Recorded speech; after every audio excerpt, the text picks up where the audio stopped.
एक तो पहली खबर जो बड़ी खबर है वो ये है कि पश्चिमी देशों को गैस देना रूस ने स्लो कर दिया है। इस चीज का जिक्र मैं आप गीता अक्सर करते रहते हैं और हम ये भी कर रहे हैं कि आगे आने वाले वक्त में परेशानियां कैसे होंगी। लेकिन एक तरफ पश्चिमी देशों की गैस सप्लाई स्लो करना, उन्हें कोयले पर मजबूर करना और भारत और चीन में सप्लाई सस्ते दामों में बढ़ा देना तेल की, ये स्ट्रेटजी कैसे आप देख रहे हैं यूक्रेन की, रूस की, माफ कीजिए।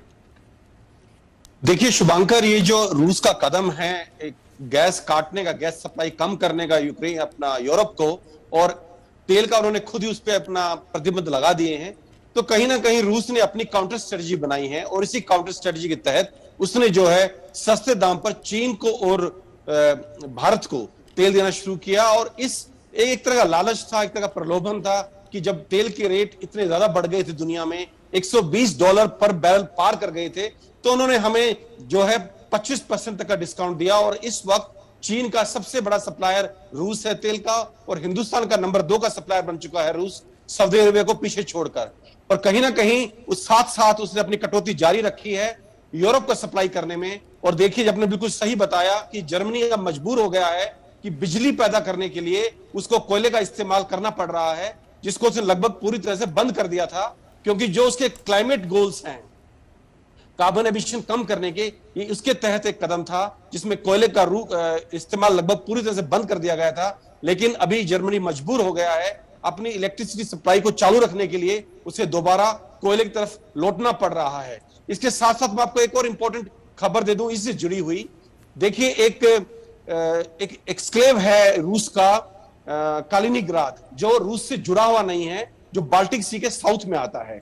लिथुएनिया ने उसके ऊपर जो भी उसके अंदर सप्लाई जाती हैं मेनलैंड रशिया से, वो बेलारूस या लिथुएनिया से होके जाती हैं। और लिथुएनिया ने अब कहा है कि वो किसी भी ऐसे प्रोडक्ट को जिसपे ईयू का बैन लगा हुआ है, जैसे कि मेटल्स हैं, कोल है, कंस्ट्रक्शन मटेरियल हैं, इस तरह की चीजों को वहां से नहीं निकलने देगा। इससे तनाव लिथुएनिया और रूस के बीच में काफी बढ़ गया है। और इसी के मद्देनजर जो आपने एस्टोनिया का जिक्र किया कि वहां उनकी जो वायु सेना है, वायु सीमा है, उसका उल्लंघन किया है रूस ने, कहीं ना कहीं हमें इन सब चीजों को जोड़कर देखना होगा। शुभांकर जी, गीता, यही सवाल आपसे भी है क्योंकि लगातार आप भी इस विषय पर नजर बनाए रखती हैं और आपने भी कई बार हमारे दर्शकों को ये समझाया बताया है कि आगे आने वाली सर्दियों में कैसे ये पश्चिमी देशों के लिए एक बड़ी मुसीबत बन सकता है, उनके अंदर से विरोध भी निकल सकता है। लेकिन अब जब रूस ने सांकेतिक तौर पर इसकी शुरुआत कर दी है, सप्लाई को धीरे कर दिया है और एक तरफ अपने आप को फाइनेंशियली स्ट्रांग रखने के लिए उसने भारत और चीन जैसे देशों को सस्ते दामों पर देना शुरू किया है, तो ये युद्ध पर कितना असर करेगा और इसका असर कितना पश्चिमी देशों, नाटो पर पड़ने वाला है? देखिए, काफी असर पड़ेगा। क्यों? क्योंकि कहीं ना कहीं डिसीजंस लेने होंगे काफी सारे यूरोपियन देशों को, जो यूरोपियन यूनियन का हिस्सा है, कि वो किस तरफ रुख करेंगे। अभी जो एप्लीकेशन है, जो यूरोपियन काउंसिल में बातचीत होगी, वो कैंडिडेट स्टेटस की है, लेकिन उसमें ही यूरोप एक डिवाइडेड हाउस नजर आ रहा है, क्योंकि काफी सारे देश हैं जो अभी भी रिलक्टेंट है। जिस तरीके की लड़ाई में इन्वॉल्व हो गया है यूरोप यूक्रेन के साथ खड़ा होकर, वो वैसा स्थिति काफी सारे देश है जो नहीं चाहते हैं। उनको वो अभी भी डिपेंडेंट है रूस पर, और बहुत साल लगेंगे उनको रूस के गैस से डिपेंडेंस हटाने में। तो इसीलिए जो यूरोप है, वेस्ट है, वो अभी डिवाइडेड हाउस नजर आ रहा है। और इसीलिए यूक्रेन बार बार कहता है कि उन्हें हेवी वेपन्स की जरूरत है और जल्द से जल्द मिलनी चाहिए, और उसमें भी काफी देरी आ रही है, काफी समय लग रहा है उनको वेपन्स मिलने में। ऐसा होना नहीं चाहिए था। शुभांकर, अगर किसी देश का या किसी एक पूरे ग्लोबल कम्युनिटी का साथ है यूक्रेन के पास, तो फिर उनको इतनी मुश्किलें क्यों आ रही हैं हेवी वेपन्स मांगने में? तो ये सोचना होगा कि कितना डिवाइडेड है अभी, ना केवल यूरोप, पूरा वेस्ट। भारत को लेकर एक सवाल राजेश मेरा आपसे है कि ये बड़ा दिलचस्प है भारत के लिहाज से कि भारत के रिश्ते जो बाइडेन और अमेरिका से भी उतने शानदार हैं, और अब तो खुलकर व्यापार हो रहा है। हमारे देश की जो पेट्रोलियम कंपनियां उनमें भी प्रोत्साहित किया जा रहा है। 25% जो हम दोनों की सौदेबाजी थोड़ा बढ़ गई है। तो ये कैसे देख रहे हैं भारत के दृष्टिकोण से? क्या इस विदेश नीति की तारीफ होनी चाहिए? क्योंकि हमारे पड़ोस में पाकिस्तान है, जिसके प्रधानमंत्री रहे इमरान खान ने इस चीज की बड़ी तारीफ की थी कि ये उन्हें बड़ा हैरान करता था और इससे बड़े प्रभावित थे वो कि कैसे भारत दोनों के बीच में सामंजस्य बनाए हुए बैठा था और अपने हितों का ध्यान दे रहा था। देखिए शुभांकर, बिल्कुल सही बोला आपने। जो भारत की विदेश नीति रही है वो एक अपने आप में मिसाल बन चुकी है इस वक्त, ना सिर्फ पाकिस्तान के लिए बल्कि बहुत से एशियाई देशों के लिए भी।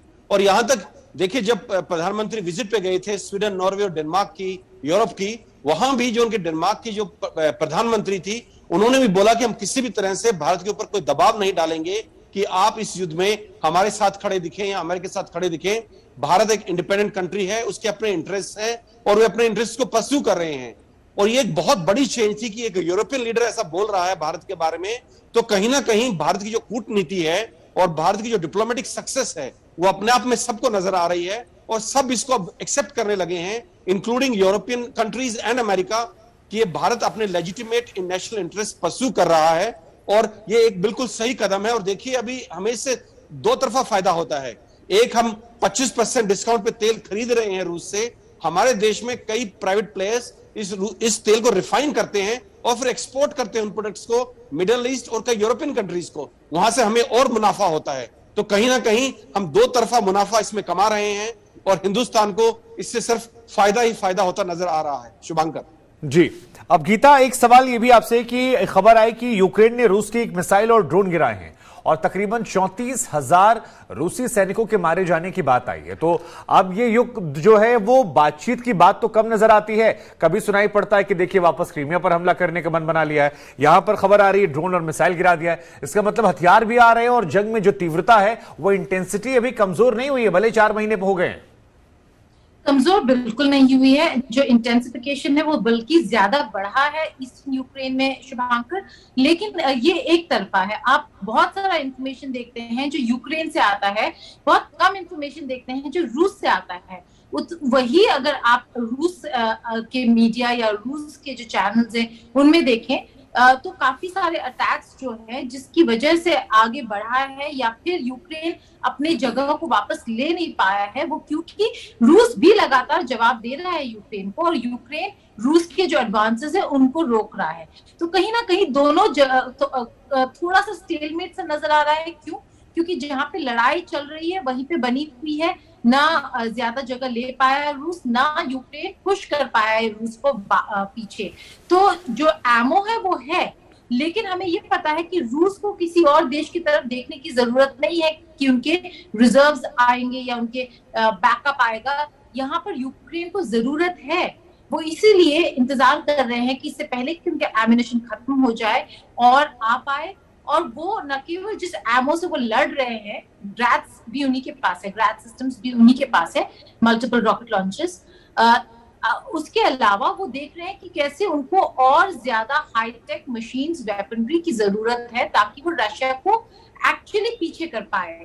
अभी अगर आप स्थिति देखें शुभांकर, पीछे नहीं कर पाया है यूक्रेन रूस को। तो लड़ाई चल रही है लेकिन ऐसे जगह पर है जहां पर एडवांसेस नहीं हुए हैं, तो वो कोई विक्ट्री क्लेम नहीं कर सकते हैं, ना वो ये कह सकते हैं कि रूस हार रहा है इस जंग।